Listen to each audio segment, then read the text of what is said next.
imagine you load up the next Halo game and you start off as Master Chief. You know, it's just like any other start of a mission for any Halo game. You're just running around, picking up different weapons, fighting off the Covenant. You know, it's just a simple stuff. It's just how it usually is. But then, as you're going, you know, things are starting to look a bit dire. Let's think kind of reminiscent of like Lone Wolf from Halo Reach. You know, it's not looking, the things aren't looking good. And then eventually just becomes too much. You know, Master Chief, he's at this point, I mean, let's say in chronologically, he's probably pretty old. And yeah, it's just too much for him at this point. He gets taken out just like that guy. And then the screen goes black. Light shows up. Now, unlike any other Halo game, you're in a create a character screen. Now, I know some of you guys might be a bit opposed to the idea, because some people are completely fine with playing as Master Chief for ever and ever and ever and ever until Halo 27. But you know, I think for the health of the game, for the health of the franchise, Bungie saw this 343 and Microsoft decided differently. You know, Master Chief, his time's come. It's about time he passes the torch. Let's say, like, think like Fallout 4 style, where you're in front of a mirror customizing your character, male or female. This just standard creative character stuff. And then as you're playing, you know, this is all happening pretty quickly. You realize that you are in a Spartan 4 class. Think obviously Halo plus Persona plus little bit of Destiny, or really just any kind of game where you could like customize your character, like Borderlands or any kind of game like that. So yeah, and obviously I don't have every single detail mapped out in my head, but let's say you end up in some sort of Spartan squad or some what's the right word, conscript. You're a conscript, you're in a fire team, and you know, there's multiple different characters. Not an open world game, but more of, this is where like the Persona part comes in.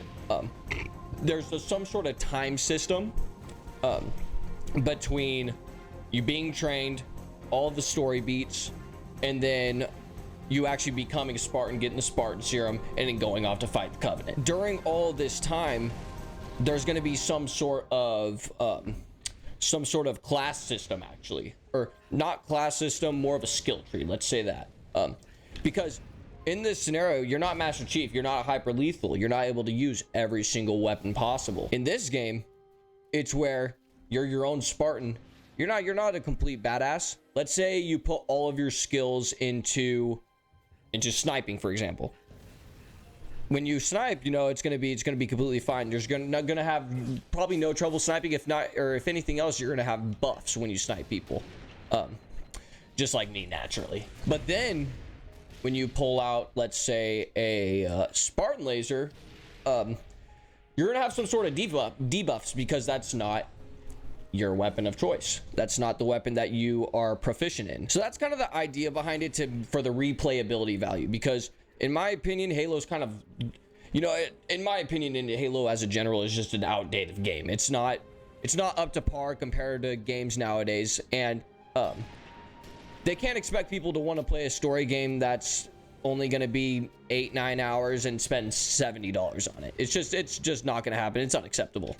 So yeah, adding this sort of character customization, this is going to make it to where people are going to want to play again, because there's going to be a different way to play. There's going to be a different way to build up their character. And throughout this whole schooling system, obviously there's going to be, I'd say, to add some sort of like AI match factor, like you go into some simulation, like how in like the lore in multiplayer, how it's kind of like a simulated thing.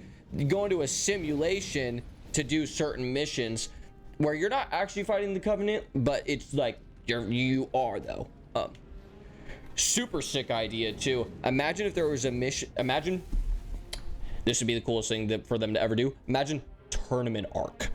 In the story, in the campaign, there's a tournament arc where you have to fight all the different fire teams in your class. And in this tournament arc, you're just playing like HCS, like competitive mode, like Capture the Flag or like Slayer or King of the Hill, shit like that. I think that would be sick. And keep in mind with all this stuff, like the weapon proficiencies also apply. And it's not only has to do with weapons, it could also be like different power-ups, different armor abilities. That guy's a fucking ninja. Then after all these story beats, when you're in this kind of school kind of thing, you can even go ahead and bring back a couple of a bunch of old characters, just to kind of add that nostalgia factor. I mean, there's nothing wrong with just a little bit of fan service. And then once it's all said and done, once you start like, and obviously add a couple emotional moments, like I've said before, this isn't supposed to be anything like, I'm not going super in depth, just throwing out some things. But yeah, after the whole let's call it the school arc, after the whole school arc, and then you get the super soldier serum, that scene, if that's a cutscene, that's got to be the most badass cutscene too. Once you get to that point where you're gonna actually like get shipped out to fight the Covenant, dude, it's got to be like, like picture this in your head. You get the super soldier serum, you're a Spartan now, you're going ready with your fire team, you're going out to the fight, and then, dude, like imagine like Claire Obscure level, like when they get to the island, like make it brutal, like make it have like real weight when you go to fight the Covenant. Spartans that you trained with this whole time, that you've built connections with, done side missions with, this, that, they're just dropping like flies, because these guys, they're not Master Chief, these are normal Spartans. And make it you know what, make it difficult too. Like I think Halo's like needs to quit it with especially with a story like this, especially with a campaign like this, make it to where there's just one difficulty, and then after maybe you could add like harder difficulties, like once you beat like a new game plus sort of type of thing. And then yeah, from there, don't really think I have anything else to say about the whole campaign part of it. But if I were to make a campaign for Halo, that's exactly how I would do it. And I think that would be, it would transcend the Halo fan base like crazy. Everybody would play that shit. Imagine all the builds people would do, like on some like Elden Ring shit, when people were playing Elden Ring, doing a bunch of different, I mean, people still do it now. It would put Halo on a whole other level. Now I actually want to talk about multiplayer, which is definitely the mode that I play the most on Halo. And you know, I'm just like the campaign for Halo, I think that the multiplayer for Halo is also quite outdated as well. Don't get me wrong, personally I enjoy it, but there's two things that the multiplayer for Halo is missing that other big first-person shooters, that other big first-person shooters have. The first thing is stakes, which that's the biggest thing right now. If your first-person shooter has some sort of stakes, some inherent stakes in the game, and I'm talking like Rainbow Six Siege and Counter-Strike, where you only have one life, so you really have to make that one life count. Or like Fortnite. Fortnite's another great example where you're in a battle, or any battle royale really. Or you do what Call of Duty does, and there's some sort of progression system, which this Halo did have a progression system for a long time, where you actually got rewards. Halo Reach, perfect example. You got armor unlocks for the higher levels that you got. Halo 3 was the same way too, and Halo 4. It wasn't until Halo 5 where they started coming out with rec packs. Then you had Halo Infinite, where they just made it to where every single armor was a fucking microtransaction. But when it comes to Halo, I don't think they go the Call of Duty route. I think they've already sort of tried that with Halo 4, and it did not work out as well. So I definitely think they'll probably go the you know, adding the more stakes route that Fortnite or Counter-Strike, like those kinds of games have. Another quick thing I want to add, which Halo needs to go back to this. This is how Halo originally started. I don't know how many of you know about the history of Halo and just like the history of how it was created.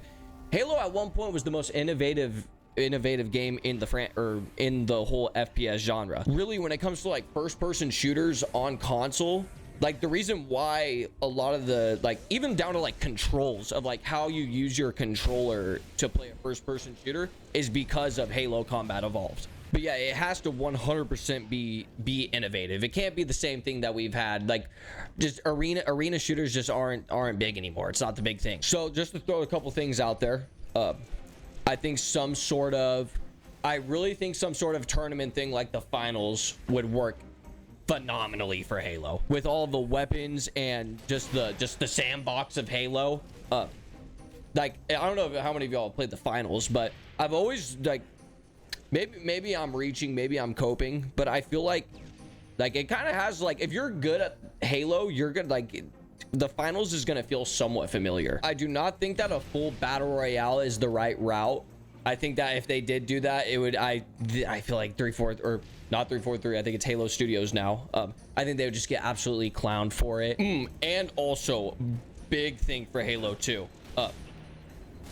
or just a big thing for the longevity of the multiplayer. Oh God, that was a badass snipe. For just the longevity of the franchise and the game, there's got to be some sort of like progression grind. Call of Duty perfected this to a T when it comes to the mastery camos, like Damascus or Dark Matter.